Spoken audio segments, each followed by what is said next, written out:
कौन बताएगा? कल आपकी संपत्ति को नीलाम कर देंगे, गुलाम कर देंगे, क्या करोगे?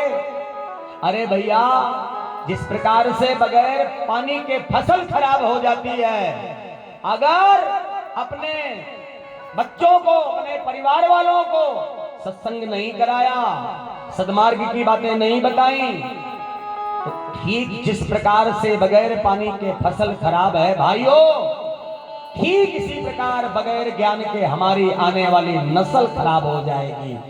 थोड़ा नस्ल का भी ख्याल रखना, थोड़ा अपने बच्चों का भी ख्याल रखना। हम तो भक्ति के रंग में रंगे हैं, गुजर गई उम्र, 50 साल 60 साल के हो गए, सबकी धीरे धीरे उम्र गुजर रही है। हम आप तो मजे में हंसते हुए मुस्कुराते हुए जी लिया, उन्हें भी जरा जीवन जीने का तरीका सलीका पाठ पढ़ाने की जिम्मेदारी हमारी आपकी है। लाया करो सत्संग में, बताया करो ज्ञान की बात, उन्हें भी शिवलिंग से जोड़ो, उन्हें भी सुबह की आरती से जोड़ो, उन्हें भी हनुमान चालीसा से जोड़ो, उन्हें भी माता पिता के चरणों में माथा झुकाने से जोड़ो, अरे उन्हें भी कुछ ज्ञान की बातें बताने से जोड़ो। अगर ज्ञान की बात बताओगे तो बीड़ी सिगरेट गांजा गंदी चीजों से बच जाएंगे यारो। और अगर नहीं बता पाए तो बगल में पाप खड़ा है, छिपा हुआ खड़ा है, तुमने उनको स्वतंत्रता दिया तो तुरंत ही पाप, तुरंत ही बुरी बातें उन्हें कैप्चरिंग कर लेंगी, उन पर कब्जा कर लेंगी। हाथ जोड़ के प्रार्थना है, अपनी नस्लों को ठीक करने की जिम्मेदारी हम सबकी है, सबकी बनती है। आज मैं देखता हूँ, इसी गांव में देखता हूँ, मुझे आज 9वां दिन है, रात में जब मैं घूमने जाता हूँ ना, सुनो ध्यान से मेरी बात, 4-5 किलोमीटर में घूमने जाता हूँ घुघरी रोड पे, कोई स्कूल के पीछे, कोई सड़क के किनारे, कोई पेड़ के नीचे, कोई यहाँ कोई वहां। उम्र कितनी है? 18 साल, 19 साल, 20 साल। आप सोचते हैं मेरा बेटा नर्मदा जी की आरती गाने गया होगा, आप सोचते हैं कि मेरा बेटा मंदिर में सेवा करने गया होगा, और बेटा वहां अंधेरे में क्या कर रहा है वो भी कभी देख लेना। बोलो जय सिया राम, वो भी कभी देख लेना, वो भी कभी देख लेना। इसकी चिंता भी हमको है साहब। जब अगली नस्ल, हमारे आपके बाद जो अगली नस्ल है, जब इस दरबार में बैठेगी ही नहीं, इस पंडाल में बैठेगी नहीं, तो ये क्या करेगा शिव पुराण, ये क्या करेगा राम मंदिर, क्या करेगी माई नर्मदा? बोलो। उत्तर है नहीं, निवेदन पूर्वक कह रहा है, बच्चों को अच्छे मार्ग में लाना, बच्चों को अच्छी शिक्षा देना। लाख काम छोड़ के, अब ये संकल्प कर लो, लाख काम छोड़ के, वरना कर्म में हाथ धर के रोने के अलावा कुछ भी हासिल नहीं होगा। इस शिव पुराण के आखिरी पर्व में इतनी बातें लिखी हैं, कलिकाल की इतनी लिखी हैं, कोई नहीं सुनाता। ये कथाकार आते हैं, इनके पास एक चैप्टर होता है, आज ये सुनाना, आज ये सुनाना, अपना समय पूरा किया, लिया, दिया, लिया और चल दिया। क्या दिया पता ही नहीं है, मालूम ही नहीं। उनकी वाणी से एक शब्द नहीं निकलता कि गुटखा, गुटके के बारे में भी नहीं वो बोल पाते हैं। क्यों? क्योंकि वो भी 5-7 राजश्री खा लेते हैं, इसलिए नहीं बोल पाते। निवेदन पूर्वक कह रहा हूं मैं, समय बहुत खतरनाक आने वाला है, बहुत खतरनाक समय आने वाला है। अगर हम लोग अपने बच्चों के प्रति नहीं जग पाएंगे, अपनी पीढ़ी को धर्म से नहीं जोड़ पाएंगे, अपनी पीढ़ी को नहीं संभाल पाएंगे, तो ये कोठी बंगला धन दौलत सब नीलाम होने वाला है, बैठे बैठे देखते रहेंगे। आने वाले समय पर ये कोई पुराने उराने सुनने के लिए तैयार नहीं होगा, ये राम मंदिर में आरती गाने के लिए कोई तैयार नहीं होगा, नर्मदा जन्मोत्सव मनाने के लिए कोई तैयार नहीं होगा। याद रख लेना, हमें धर्म में अपने बच्चों को जोड़ना है, हमें अपने बच्चों को प्यार से सर पे हाथ फेर के अच्छी बातें बतानी है। इतना स्वतंत्र ना छोड़ देना बच्चों को। बच्चा 100 रुपया मांगता है, 200 जेब में डाल देते हो, यही तो कमी है। कहां चला गया पता ही नहीं है, 11 बजे रात में आ रहा, कहां थे? जहां उसने बता दिया वही मान लिया। नहीं, ये भी एक सेवा है, ये भी एक ज्ञान है। सुनो ध्यान से, कौशल्या के पुत्र राम ऐसे राम नहीं बन गए। कौशल्या ने बहुत सजाया है, राम को बहुत ठोका है, राम को बहुत पीटा है, राम को बहुत ज्ञान दिया है, तब मर्यादा पुरुषोत्तम राम बने। सुनना ध्यान से, यशोदा नंदन कृष्ण, कृष्ण ऐसे नहीं बन गए। देवी यशोदा ने राम को, देवी यशोदा ने कृष्ण को इतनी गजब की शिक्षा दिया है, इतना उसको आग में इतना तपाया है तब तब योगेश्वर कृष्ण बने हैं। हाँ, लव कुश ध्रुव प्रहलाद ये महान ऐसे नहीं बन गए, सबसे बड़ा रोल इनकी महानता बनाने में इनकी माताओं का रहा है। आज हमारी माताएं बहनें तो अपने फैशन के अलावा कुछ काम ही नहीं है, फैशन के अलावा कोई काम नहीं है। जब से ये मोबाइल चल गया तब से 24 घंटे मोबाइल पे लोगों का समय जा रहा है। पाठ पूजा भी घर में कर रहे हैं तो बगल में मोबाइल रखा है, हनुमान चालीसा पढ़ रहे हैं, 5 चौपाई पढ़ पाए और फोन आ गया तो वहीं चालीसा पूरा हो गया, वहीं बोल देंगे हनुमान जी महाराज की जय, हे बजरंग बली, यहाँ से आगे कल पढ़ लूंगा, क्षमा करना, चले गए मोबाइल में, बोलो जय श्री राम। जय। लेकिन ऐसा चलता नहीं है, ऐसा होता नहीं है, ऐसा होता नहीं है। समझ, मेरी बात को गंभीरता से समझना, ऐसा होता नहीं है। समय चूकी पुनिका पछताने। जी हाँ, माताओं बहनों से मेरा निवेदन है, बच्चों को संस्कार का पाठ पढ़ाया जाए, बच्चों को कथाओं में लाया जाए, बच्चों को बारीकी से देखा जाए, बारीकी से समझा जाए। बच्चों को स्कूल भेजने घर से काम नहीं चलेगा, बच्चे कहाँ जा रहे हैं उनकी दिशा का अवलोकन किया जाए। क्यों? सोना चांदी तो बाद का धन है, सबसे बड़ा धन तो हमारी संतान है। संतान है हमारी, संतान ही हमारा सबसे बड़ा धन है, सबसे बड़ा धन। ये शंकर जी बना रहे हो काहे के लिए? हमारे घर में सुख और शांति रहे, इसीलिए तो बना रहे हो ना। शिव कथा सुन रहे हो, रुपया पैसा खर्च कर रहे हो काहे के लिए? हमारे परिवार में, हमारे गांव में, हमारे घर में सुख शांति रहे। सुख शांति अगर रखना है घर परिवारों में तो सुख शांति की स्थापना के लिए हमें अपने नवयुवकों के भाव को समझना बहुत जरूरी होगा। हमें अपनी बेटियों के भाव, अब हमारी बूढ़ी अम्मा सब यहाँ बैठी हैं, बिटिया बेटवा कहाँ है पता ही नहीं है, अब बिटिया कहाँ है और बेटवा कहाँ है मालूम ही नहीं। बोलो जय सिया राम। ये छोटी छोटी गलती, ये छोटी छोटी बातें जीवन की महत्वपूर्ण है। छोटी फुड़िया पे ध्यान ना दोगे तो फोड़ा बन जाएगा कैंसर, और छोटी फुड़िया पे ध्यान दो लोगे तो जीवन सुखमय रहेगा। शिव पुराण ये भी सिखाती है, भगवान की कथाएं ये भी सिखाती हैं, हमारी नर्मदा मैया ये भी सिखाती हैं। अब माँ का जन्मोत्सव तो मना लिया, साल भर में एक बार अवसर आता है, 100 200 रुपया मिलाया, यहाँ सब कुछ हो गया, यहाँ सब कुछ हो गया। पर यहाँ तो ज्यों का त्यों बना है। इस घर को सजा लिया, इस प्रांगण को सजा लिया, इस मंदिर को सजा लिया, पर अपने इस शरीर रूपी घर को ज्यों का त्यों बनाए हैं। ये महाराज धोखेबाजी है, ये स्वयं की धोखेबाजी है। इन बातों का भी ख्याल रखना है। प्यारे रामनगर के वासियों, आपके गांव का नाम रामनगर है, आपके गांव में राम जी का नाम जुड़ा हुआ है। ध्यान से सुनना, तो राम जी के गुण लाना है, रावण के गुण नहीं लाना है, कृष्ण जी के गुण लाना है, कंस के गुण नहीं लाना है। जब मैं बाहर निकलता हूँ, नवयुवकों को देखता हूँ, मुझे रात भर नींद नहीं आती, मैं चिंता में हो जाता हूँ। जिस परिवार के ये बच्चे होंगे उस परिवार की क्या दुर्दशा होगी, क्या हाल होगा उस परिवार का, सोचने का विषय है। मैं जगाने आया हूँ। मैं भारत में लोगों को सिर्फ जगा ही रहा हूँ। जगते बने तो जग लोगे, काम बन जाएगा, मजे में जीवन कटेगा। वरना तो इतिहास सुन रहे हो, इतिहास आंखों से देख रहे हो। तुलसीदास जी ने लिखा है, जो जस करे सो तस फल चाखा। हाँ, चखना ही पड़ेगा भैया। भगवान शंकर की विविध कथाएं हैं। शिव पुराण में आखिरी पर्व में भगवान शंकर की महिमा सूत जी गाते गाते सूत जी ने कहा, ये कथा सुनने वाले लोगों, मैंने आप लोगों को कथा सुनाया, मैंने आप लोगों को कथा सुनाया, आप लोगों ने कथा सुनी, लेकिन कथा सुन के कितनी कथा को आप लोग उतारे हो, इसका आकलन किया जाए, इसका आकलन किया जाए। मैं भी प्रयास करूंगा, रामनगर की इस भूमि में मैं भी बीच में आऊंगा, मैं देखूंगा हमने जो ईमानदारी से पसीना बहा के 9 दिन 7 घंटे 6 घंटे आपको कथा सुनाई है, आप लोगों में इस कथा का कितना बड़ा असर होने वाला है। वैसे तो मुझे कल ही इस गांव में घूमना है, कल ही इस नगर का भ्रमण मैं कल ही करने वाला हूँ। कल ही पता चल जाएगा कि कथा का कितना बड़ा असर है, कल ही मालूम चल जाएगा, कल ही ये पता चलेगा। जब मैं कहीं कथा करता हूँ ना, कथा रूपी खेती में करता हूँ ना, तो फसल को देखने के लिए भी मैं कोशिश किया करता हूँ। फसल हुई कि सूखा ही पड़ा हुआ है। भाइयों बहनों, लोग कहते हैं पानी बरसा, और 1 इंच भूमि गीली ना हो, किसी के कपड़े जरा से गीले ना हो, झूठी है ये, झूठी आवाज है, ये झूठी बातें हैं। हमें झूठाई को स्वीकार नहीं करना है, हमें झूठ को स्वीकार नहीं करना है। जिसे झूठ को स्वीकार करना हो करने दो, हमें नहीं करना है। इसलिए निवेदन कर रहा हूं कि कर्म अच्छे करने की कोशिश करना। सुनो मेरी बात,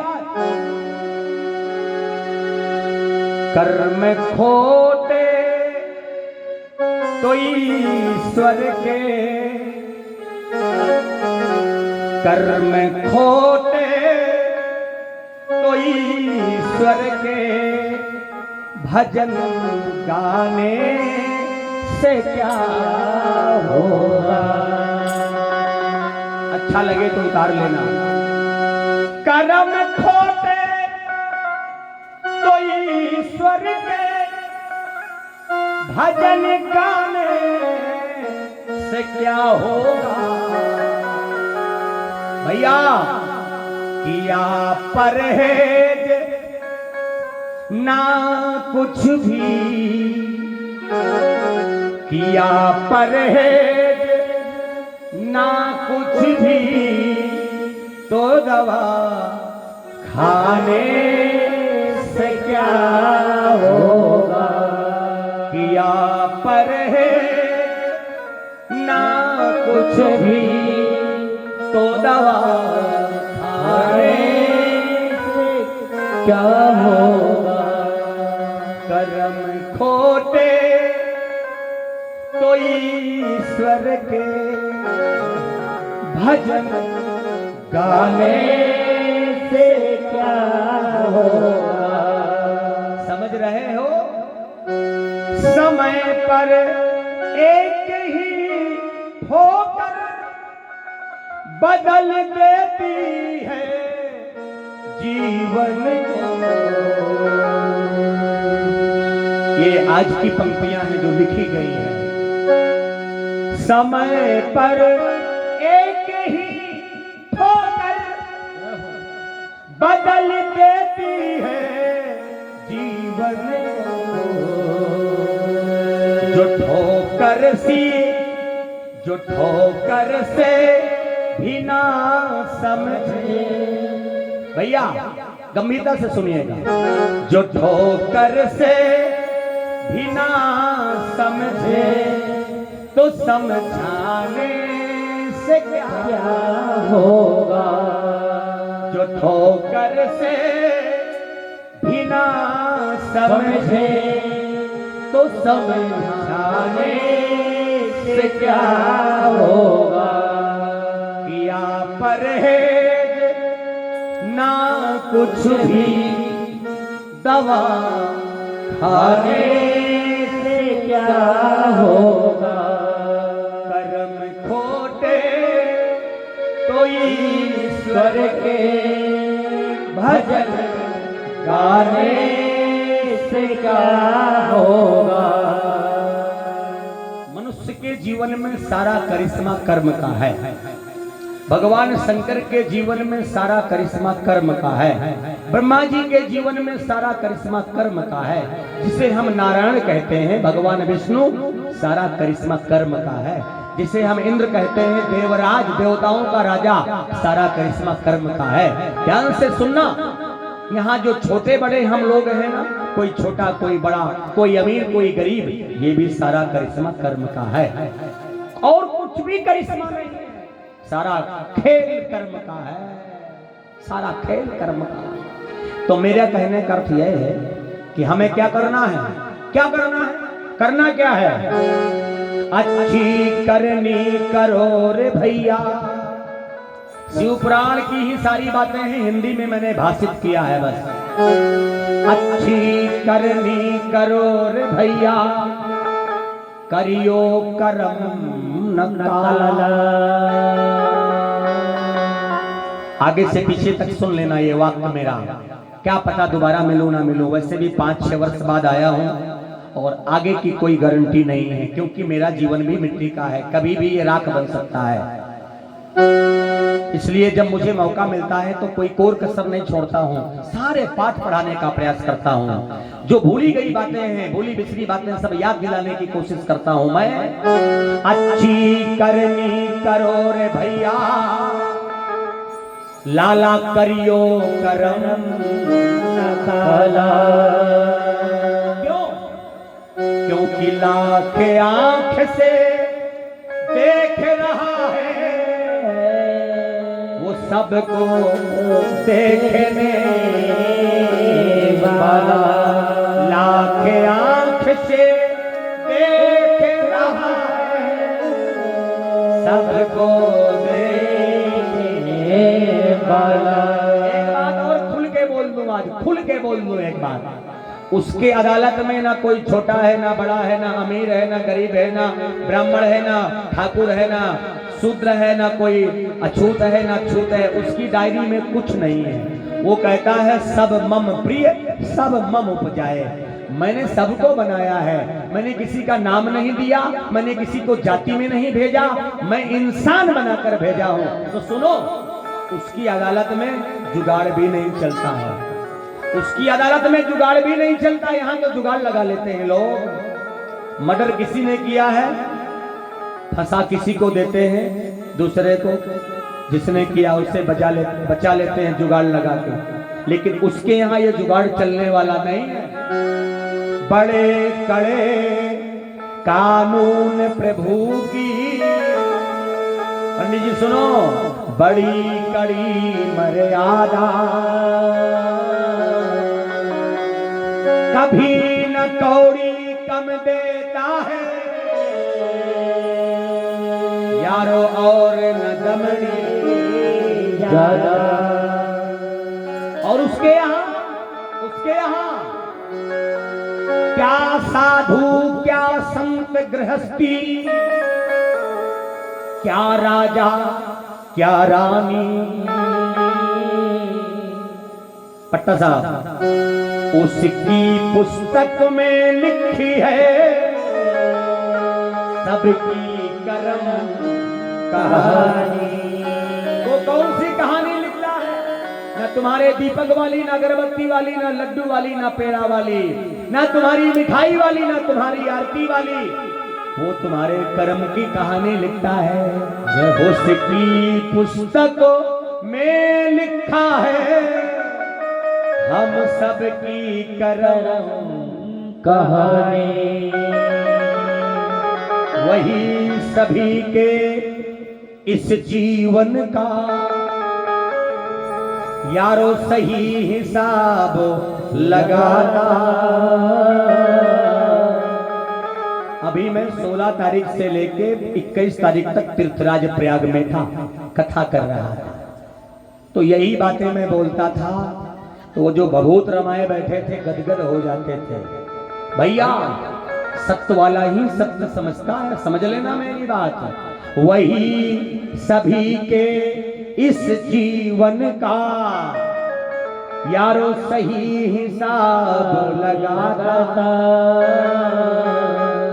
उस मालिक की किताब में हम सबका जीवन खाता, हम सबका जीवन खाता। सूत जी महाराज कहते हैं, हे ऋषियों, 9 दिन मैंने कथा सुनाई। किसकी? भगवान शंकर की, भगवान महादेव की कथा मैंने 9 दिन सुनाई। 12 ज्योतिर्लिंगों की कथा सुनाई।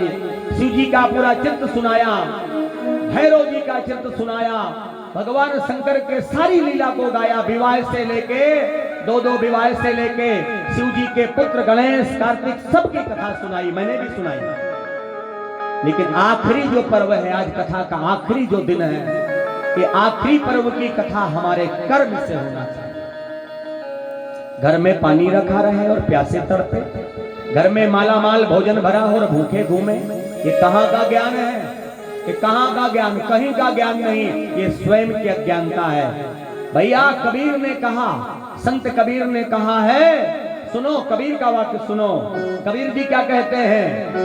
घट के अंदर राम रमैया, इधर उधर मत ढूंढो। समझ में आ रहा है? कर्म जब तेरे अच्छे होंगे तो सुख के रंग में बोलो। कबीर ने भी कर्म के बारे में लिखा अपने पुराण में, कर्म के बारे में। कबीर कहते हैं देखो मुझे देखो, मैं जुलाहा हूँ, कपड़ा बनाता हूँ, कपड़ा बाजार में बेचता हूँ, अपने बेचे हुए कपड़े से अपने परिवार का भरण पोषण करता हूँ, इसके बाद भी लोग मुझे संत कहते हैं। भैया मेरे, जिंदगी में जब तक बुराई रहेगी, जिंदगी में जब तक चुगली रहेगी, जिंदगी में जब तक निंदा रहेगी, जिंदगी में जब तक घमंड रहेगा, जिंदगी में जब तक आपराधिक संस्कार रहेंगे, तब तक सोना पास में है, फिर भी साहब कुछ प्राप्त होने वाला नहीं है। ध्यान से सुन लेना। सूत जी महाराज कहते हैं, हे ऋषियों, शिव पुराण की जो कथा है हम लोगों को कर्म करने की शिक्षा देती है, कर्म करने की शिक्षा।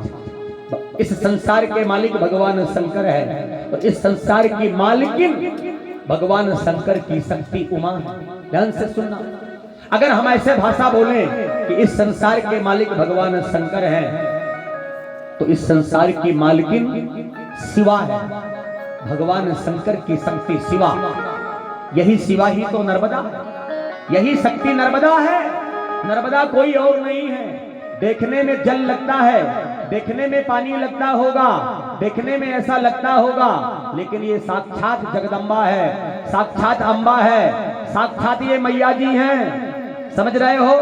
साक्षात ये मैया जी हैं, साक्षात ये पानी के रूप में हैं, पर हम सबके एक एक करनी को देख रहे हैं। यही तो गवाही बनते हैं, यही तो यहाँ की सूचना देते हैं। वहां आप सोचते हैं वृक्ष कुछ बोलता नहीं है, तो वृक्ष के किनारे खड़े होकर कुछ भी कर लो। आपको पता नहीं है, आपकी समझदारी कच्ची है, वृक्ष बोलता नहीं है, लेकिन वृक्ष देख सब रहा है, वृक्ष सब देख रहा है। भगवान के ये कैमरे हैं। वृक्ष हुए, नदियां हुई, ये पत्थर की मूर्तियां हुई, ये पवित्र तीर्थ हुए, ये पवित्र स्थान हुए, ये सब भगवान के कैमरे हैं। आप लोगों के, हमारे आप लोगों के समझ में लगता है कि ये क्या बोलेंगे, मूर्तियां नहीं बोलती हैं, पर साहब ये सब देख रही हैं, ये सब कुछ देख रही हैं, और यही ऊपर जाके गवाही बनते हैं।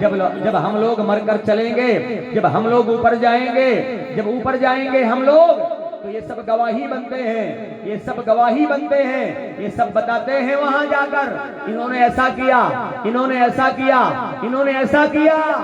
हाँ, अब पानी के किनारे जाके बैठ के मदिरा पान करो, पानी के किनारे जाकर बैठकर किसी बहन बेटी के बुरा बुरा सोचो, तो पानी कौन है? नर्मदा जी हैं, सब देख रही हैं, न्याय कर देंगे। माई रे वाह, आओ माँ का जन्मदिन है। माई रे वाह, ओ नर्मदा मैया जय हो।